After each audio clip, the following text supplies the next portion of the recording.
నమస్తే.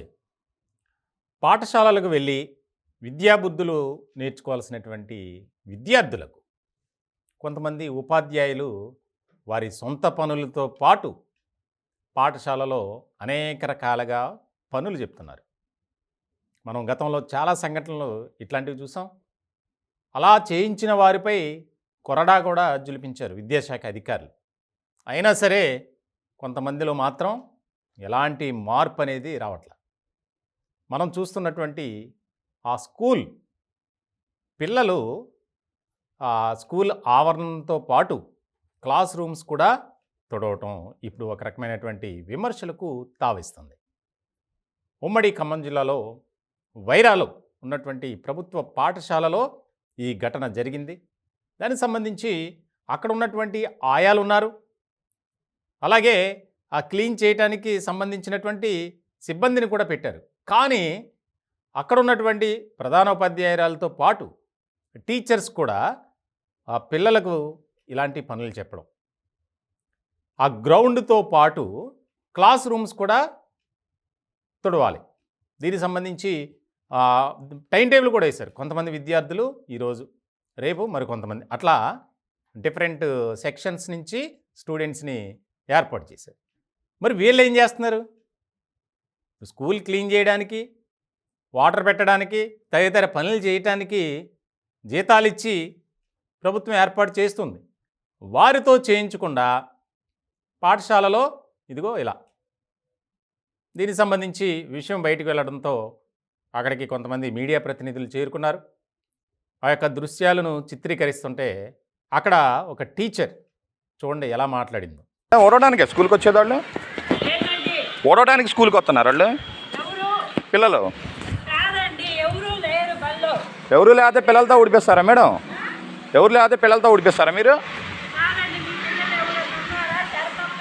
వాళ్ళు మా పిల్లలు అంటే వేరే వాళ్ళ పిల్లలతో ఊడిపిస్తారండి? మీ బడి మీ ఇష్టమా?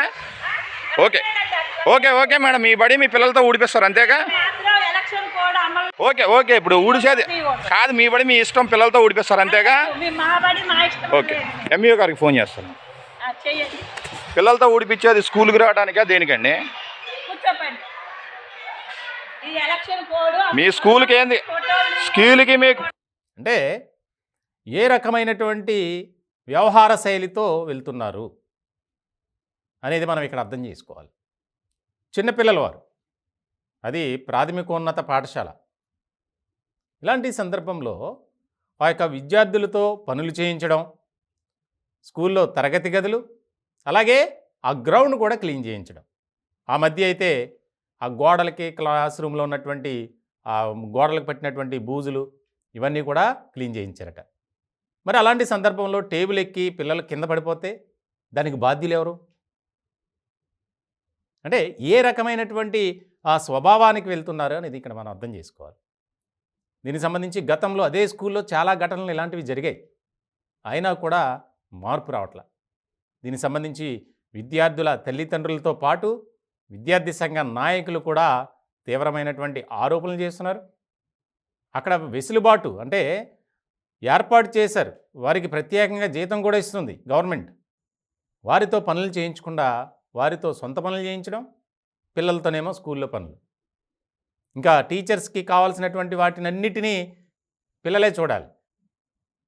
బయటికి వెళ్ళి డ్రింక్స్ తేవటం, వాటర్ బాటిల్స్ తేవటం, రకరకాల పనులు. ఇలాంటి సందర్భంలో అక్కడ చాలా కీలకమైనటువంటి పరిణామం ఒకటే చోటు చేసుకుంది. ఈ వీడియో కాస్త వైరల్ కావడంతో ముఖ్యమంత్రి రేవంత్ రెడ్డి గారి నోటీస్కి వెళ్ళింది. ఎవరైతే ఈ యొక్క పిల్లలతో ఈ పనులు చేయించారో వారిని వెంటనే సస్పెండ్ చేయండి, వారిపై చర్యలు తీసుకోవాల్సిందే అనే డిమాండ్ ఎక్కువ అవుతున్నటువంటి తరుణంలో దానికి సంబంధించి ఒక కమిటీని నియమించింది విద్యాశాఖ. ఇలాంటి సందర్భంలో మరెక్కడా కూడా ఇటువంటి ఘటనలు జరగకూడదు.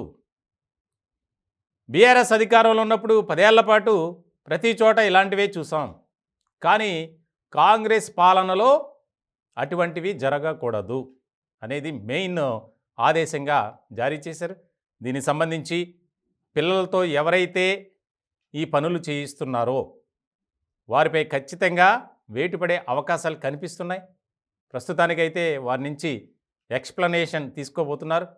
దీనికి సంబంధించి పెద్ద ఎత్తున ఆందోళన కూడా వ్యక్తం చేస్తున్నారు. ముఖ్యంగా ఆ పాఠశాలకు సంబంధించినటువంటి కమిటీలు కొన్ని ఉన్నాయి. అలాగే విద్యార్థుల తల్లిదండ్రులు, స్థానికులతో పాటు విద్యార్థి సంఘ నాయకులు కూడా. మరి ఎలాంటి పరిణామాలు చోటు చేసుకుంటాయనేది కీలకంగా మారినటువంటి వ్యవహారం.